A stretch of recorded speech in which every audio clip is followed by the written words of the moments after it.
আজকে এই ত্রয়োদশ জাতীয় সংসদ নির্বাচন পরবর্তী সহিংসতা, সন্ত্রাস, নির্বাচনে অনিয়মের প্রতিকারের দাবিতে বিক্ষোভ মিছিল পূর্ব এই সমাবেশের সংগ্রামী জাতীয় নেতৃবৃন্দ, আমার প্রিয় দেশবাসী ভাই সব এবং সাংবাদিক বন্ধুগণ, সরকারের বিভিন্ন সংস্থার দায়িত্ব পালনরত আমার প্রিয় বন্ধুরা, আজকের এই প্রতিবাদ বিক্ষোভ থেকে আপনারা নিশ্চয়ই বার্তা পেয়েছেন। বাংলাদেশের মানুষ এক সাগর রক্তের বিনিময়ে জুলাই বিপ্লবের মধ্য দিয়ে যে নতুন বাংলাদেশের স্বপ্ন দেখেছিল, নির্বাচনে অনিয়ম, ম্যানিপুলেশন, নির্বাচন পরবর্তী সহিংসতা এবং নতুন করে রক্ত দিয়ে গড়া জুলাই সনদকে অস্বীকার করে নানান টকশো বুদ্ধিজীবীদের দিয়ে ন্যারেটিভ তৈরি করে সেটা অস্বীকার করার যে পায়তারা করা হচ্ছে, তার বিরুদ্ধে নতুন করে বাংলার মানুষ আবার ফুঁসে উঠেছে। আমরা পরিষ্কার বার্তা দিতে চাই, নির্বাচনে যে অনিয়ম হয়েছে, ফলাফল তৈরিতে, ফলাফল ঘোষণায়, প্রিজাইডিং পোলিংরা যখন ব্যালট গণনা করেছেন, সম্প্রচার হচ্ছে একের পর এক ফলাফল, হঠাৎ সম্প্রচার বন্ধ করে কি রহস্যের জাল করে বিরোধী দলীয় অর্থাৎ 11 দলীয় ঐক্যের একের পর এক বিজয়ের বার্তাকে থামিয়ে দেওয়া হয়েছে। সেই রহস্য জাতির কাছে প্রকাশ করতে হবে। যে সমস্ত আসনে অনিয়মের অভিযোগ নির্বাচন কমিশনে দাখিল করা হয়েছে, নির্বাচন কমিশনকে আমরা বলতে চাই, কোন তালবাহানা না করে অবিলম্বে সেগুলোর সুবিচার এবং নিষ্পত্তি করতে হবে।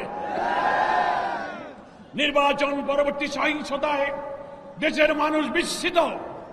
আপনারা এইভাবে ম্যানিপুলেশন করে বিজয়ী হয়েও আপনারা জাতির পরে হামলে পড়েছেন, খুন, সন্ত্রাস, বাড়িঘরে অগ্নিসংযোগ, নির্দয়ভাবে পিটাচ্ছেন, মা বোনদের ধর্ষণ করছেন। সেই দৃশ্য আমাদেরকে আবার ফ্যাসিবাদের চিত্র মনে করিয়ে দিচ্ছে। এ ব্যাপারে আপনাদেরকে সংযত হতে হবে। আপনাদেরকে আবার বলতে চাই, জুলাই সনদের সকল ফ্যাসিবাদ বিরোধী রাজনৈতিক দলগুলো যে আমরা স্বাক্ষর করেছিলাম, সেই সনদের সমস্ত বিষয় যা গণভোটে আনা হয়েছে, বিপুল ভোটে হা জয়যুক্ত হয়েছে। দুঃখের বিষয়, বাংলাদেশের অনেক ভোট কেন্দ্রে আমরা লক্ষ্য করেছি ধানের শীষের ভোট আর গণভোটে না ভোট সমান সংখ্যক এসেছে। 500 ধানের শীষ 500 না, 1200 ধানের শীষ 1200 না।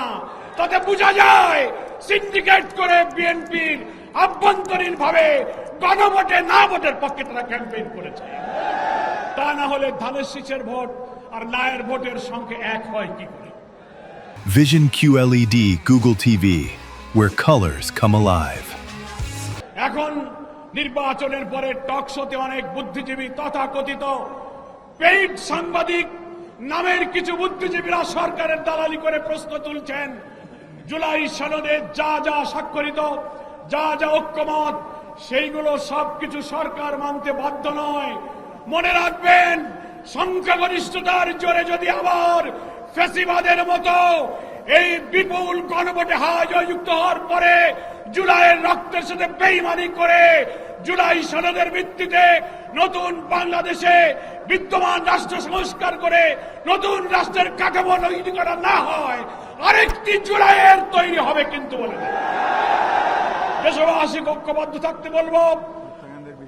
যারা ক্ষমতাসীন হতে যাচ্ছেন, এক্ষুনি 2 দিন হয়ে পারল না, রক্ত দিয়ে গড়া জুলাই সনদকে অস্বীকার করলে আপনাদেরও সেই ফ্যাসিবাদের পরিণতি বরণ করতে হতে পারে।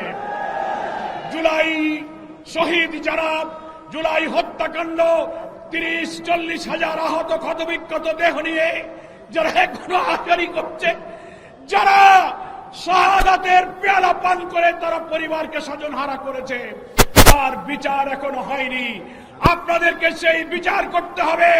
শহীদ ওসমান বিন হাদির প্রকাশ্য দিবালোকে নির্দয় হত্যা করে আপনারা যে নাটক সাজিয়েছেন সেই বিচার আজও শেষ হয়নি।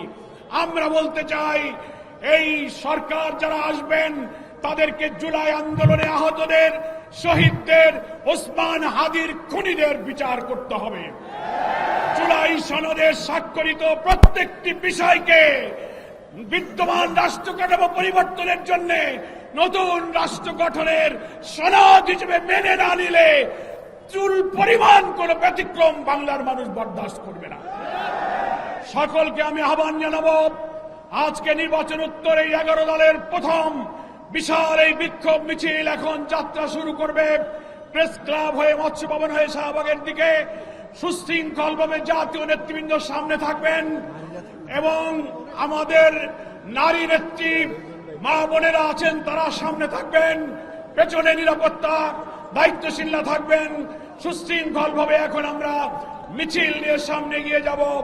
সারা দেশের মানুষকে, ঢাকা রাজধানীর জনগণকে ধন্যবাদ জানিয়ে 11 দলীয় ঐক্যের সাথে থেকে জুলাই সনদের দাবি পূরণে রাজপথে এবং সংসদে একসঙ্গে লড়াইয়ের প্রতিশ্রুতি দিয়ে আজকের এই সমাবেশ এখানেই সমাপ্ত করছি। আল্লাহ হাফেজ।